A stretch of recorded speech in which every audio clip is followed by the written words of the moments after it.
રામ રામ.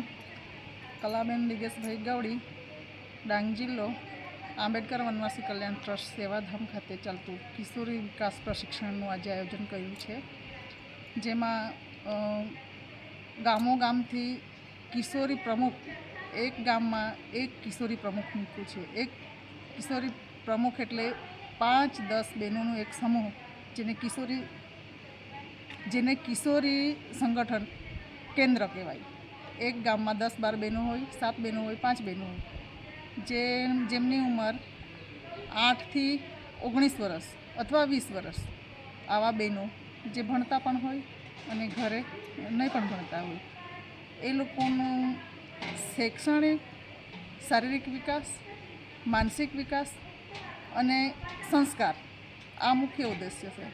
સંસ્થા ઈચ્છે છે કે બહેનોમાં સંસ્કારની પૂર્તિ થાય, કિશોરીનો વિકાસ થાય, કારણ કે ભારતનું મૂળ શક્તિ સ્વરૂપ એટલે કિશોરી. જો કિશોરી સશક્તિકરણમાં વધારો થાય તો ભારતનો વિકાસ થાય.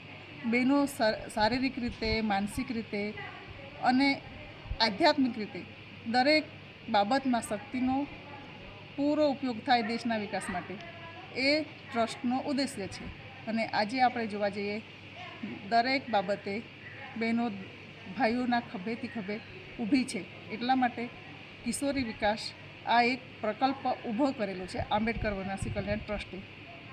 વધારે એમના માટે દર 3 માસે અથવા તો ગામમાં મહિનામાં, અઠવાડિયામાં એકવાર આ કેન્દ્રનું નિયમિત રૂપે 1 કલાકનો વર્ગ હોય છે. એમાં બહેનો ભાગ લેતા હોય છે અને નિઃશુલ્ક આ બહેનો કામ કરે છે. હજુ કંઈ વધારે